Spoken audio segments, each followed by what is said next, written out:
so building up of what we had before, we want to think of new ways to combine old statements to get new statements. And the next way we're going to talk about is the conditional statement. So a conditional statement is any statement of the form if P, then Q. So if P, then Q. So we can also write this as P with the arrow Q, and we usually read that as implies. And again, if you want to type that in LaTeX or in CampusWire, you can just use implies as that symbol. That's kind of a really long arrow, and that is the appropriate one to use. But you'll also sometimes see somebody use a shorter arrow. I shouldn't color it in. It actually just looks like 2 lines and then an arrow. So you might also see this capital right arrow, which I will allow as well. And that's just a shorter right arrow, but it still has those 2 lines. You shouldn't use /2, because that's just going to give you an arrow that doesn't have 2 lines, and that's usually used for other function notation. So don't use that one, but you can use either this guy or this guy if you want. Shouldn't point to my arrows with arrows, it can get kind of confusing. Okay, so what does this if P then Q mean? Let's look into that. So consider the statement, if you won the lottery, then you bought a ticket. Right, so I present you with this statement. Truth, if you won the lottery, then you bought a ticket. I feel like a very natural thing to do is be like, nah, you're a liar, right? Everybody wants to prove me wrong. So you start thinking to yourself a counterexample, right? You start thinking of a way that what I said to you might be wrong. So think that for yourself. Take a second, pause the video if you need to, and think about why I'm wrong. If I say, if you won the lottery, then you bought a ticket. Okay, so let's go ahead and analyze this. Let's see if what you came up with. So if you won the lottery, then you bought a ticket. That was my statement I was claiming to be true. Let's go through some different cases here. So let's say I won the lottery and I bought a ticket, right? That sounds great. Everybody wants to win the lottery. And we bought a ticket, so it goes along with what we said. We won the lottery, we bought a ticket, everything is good. So we're happy with that case. Moving down, let's say I bought a ticket, but I didn't win the lottery. Seems like a much more likely outcome, right? If I bought a ticket, I probably didn't win the lottery. But I never said if I bought a ticket, then I won. I just said if I won the lottery, then I bought a ticket. So this isn't a counterexample. It's not proving me wrong. It's just, another situation that's probably likely. Now moving over, let's say I didn't buy a ticket, right? I know lotteries aren't very good investments. So I didn't buy a lottery ticket. I didn't win the lottery, right? Well, that has nothing to really do with this statement, but it's not proving this statement wrong. So that's still totally fine. I'm not proving this statement wrong. All right, so let's look at our last case here. We won the lottery and we didn't buy a ticket, right? That's what we're saying is impossible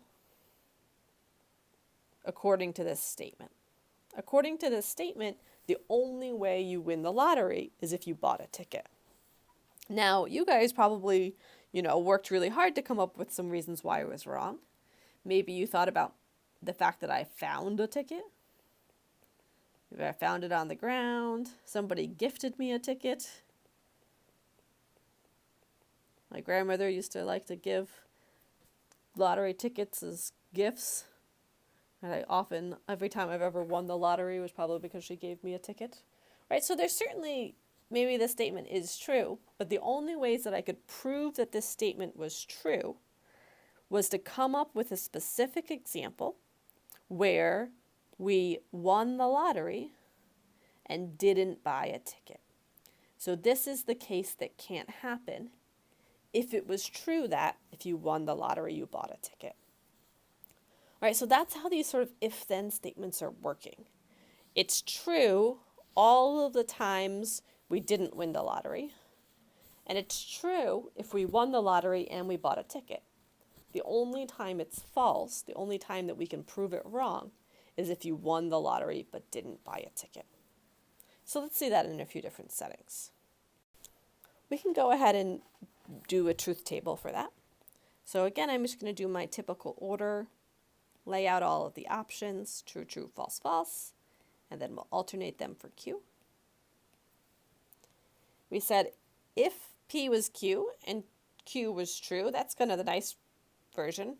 P is happening and Q is happening, not a counterexample. Now if P implies Q and P happens, Q should happen. So it's going to be bad if P happens but Q doesn't happen. Right? But if I didn't win the lottery, then there's no way I can get a counterexample, right? Maybe I did buy a ticket, maybe I didn't buy a ticket, but I'm never going to negate this statement. I'm never going to say that it was wrong. So it's actually still a true statement in the case where P is false. I can think about this as basically saying, if P is true, then Q must be true. If P is false, we don't know, nothing. You can get a little, I don't know guy. Oh, it doesn't really look like anything. All right, shrugging person. So we're not really sure what's happening if P is false. So that's how we should think about this if-then statement.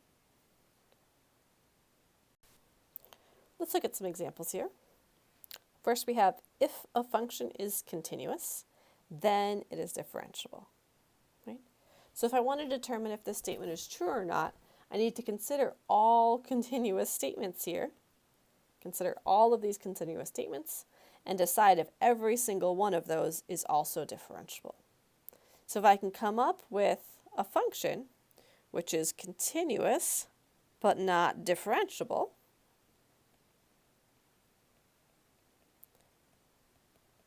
then I know that this statement is false. Because it is not true that if it's continuous, then it has to be differentiable. Now on the other side, if we have a differentiable function, that has to be continuous, right? That is actually true. And maybe you saw the proof of this in calculus. It comes from the limit definition of differentiability. You can prove from that limit definition that you have to have a continuous function. So if you don't remember that, I encourage you kind of go back to your calculus stuff and look that up, because now that we're really thinking about proofs, it's sort of interesting to go back and see the proofs that we've seen in other classes. So I'll put that as a challenge problem if someone wants to do it. Let's write it out. Find the proof that differentiability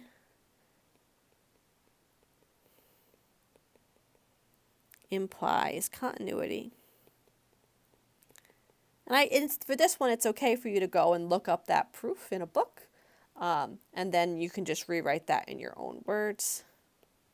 So don't copy it word for word. Explain it in your own words. You can get challenge points for that question. Okay, so again, we're just going to talk a little bit about proving if-thens, so that when we get to this section about proofs later in the course, we've sort of seen some of these before. And I want to talk about some of the thought process behind that. Right, so here if I look at it, right, if I'm thinking about my truth table, I'm focusing on P. If P is false, then it doesn't really matter what happens here. It doesn't matter what happens to Q. I know that my statement is true. So if P is false, then P implies Q is automatically true. There's nothing more to show. The only thing we need to really worry about is if P is true, then we need Q to also be true. That's what this implication is saying. In the case where P is true, then I need Q to be true in order for my statement to be true.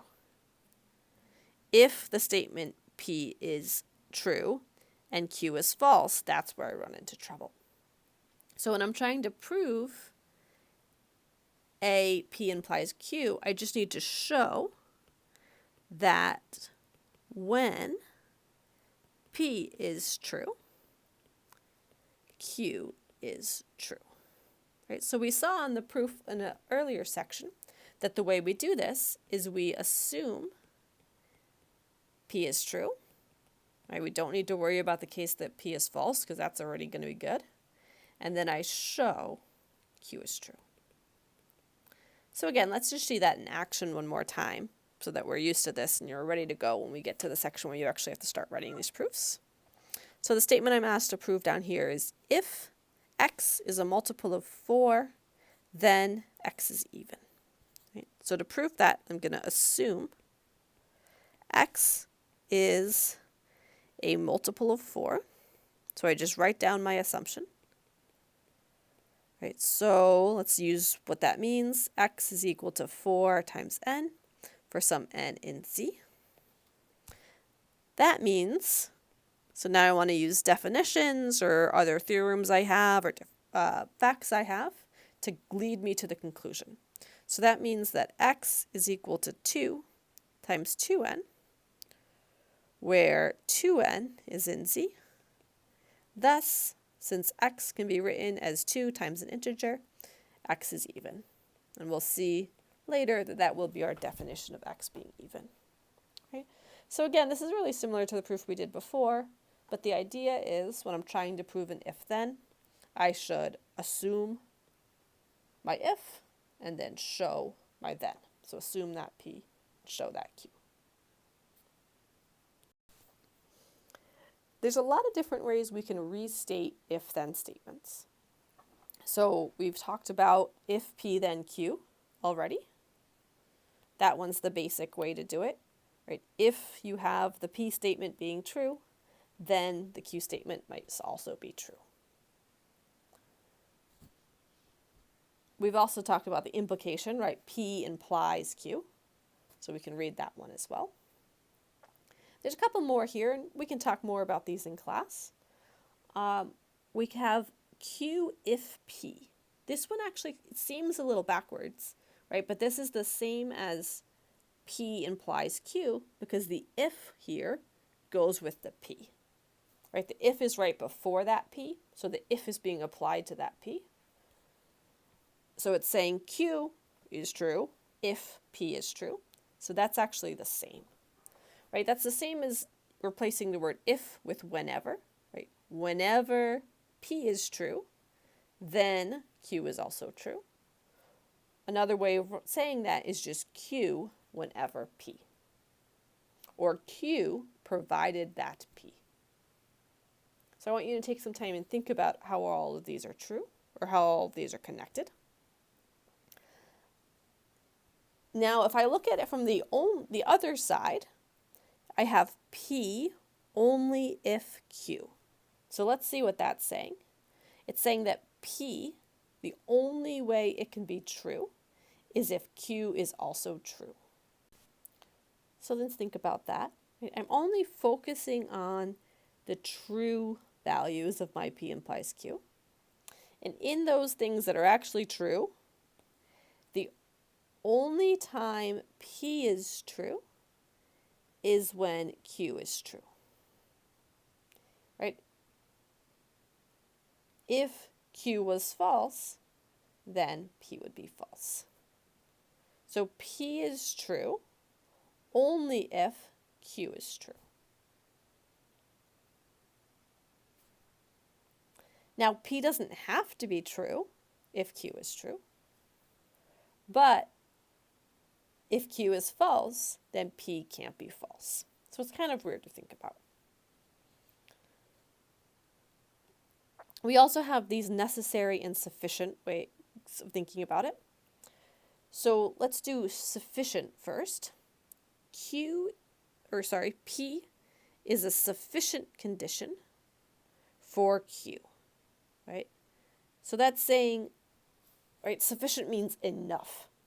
So if I need to know whether or not Q is true, It's sufficient. It's enough to know that P is true. So again, in this case that I'm focusing on, in these cases where P implies Q is true, if I need to know that Q is true, it's enough to know that P is true.